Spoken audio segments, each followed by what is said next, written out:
अस्सलाम वालेकुम दोस्तों, उम्मीद करें सब ठीक ठाक हूंदा। तव्हांखे मुमताज़ अली लाशारी सिंध जो ख़ूबसूरत फ़नकार उन जी ऑडियो कैसेट मां तव्हांखे ॾेखारियां। बरखा में राहत एल्बम नंबर 28 लाजवाब तोहफ़ो ख़ालिस बेहतरीन शायरी सां। उन खां पोइ 40 नंबर दिल हिक दर्द हज़ार मुमताज़ अली लाशारी एल्बम नंबर 40।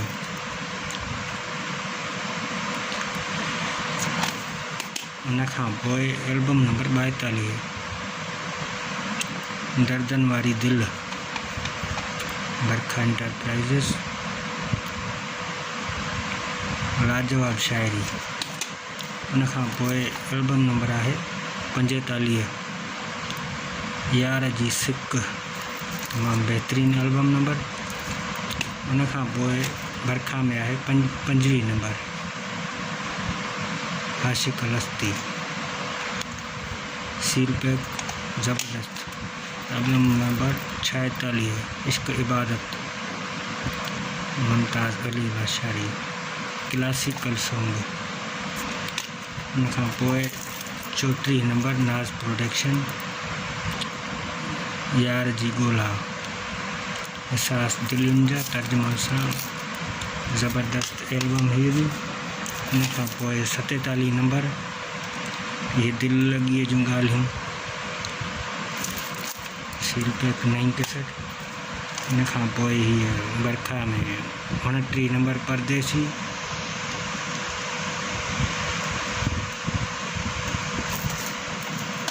उन खां पोइ वरी 41 नंबर बरखा में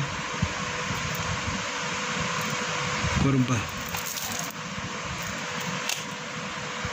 हलूं था डबल ए जी तरफ़। डबल ए में 7 नंबर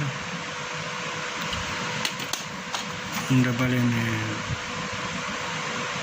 10 नंबर पेशकश Mohammad Qasim Maka. Album number 2 Mumtaz Ali Lashari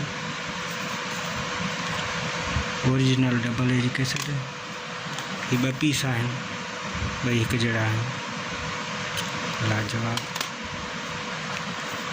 album number 13 मोहतरम मुमताज़ लाशारी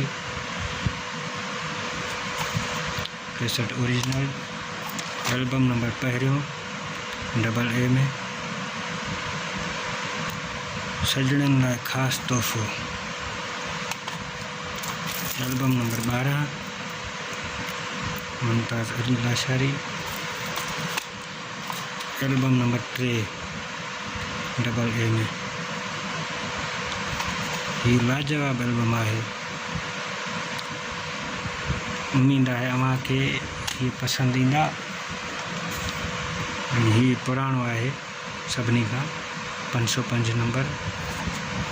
हिन जा गीत आहिनि मौला महकू मौत ॾे तालिब कमरानी शायरिया तमामु बहितरीन शायरी आहे हिन में। उन खां पोइ ही 5 नंबर डबल ए में मुमताज़ अली लाशारी साहब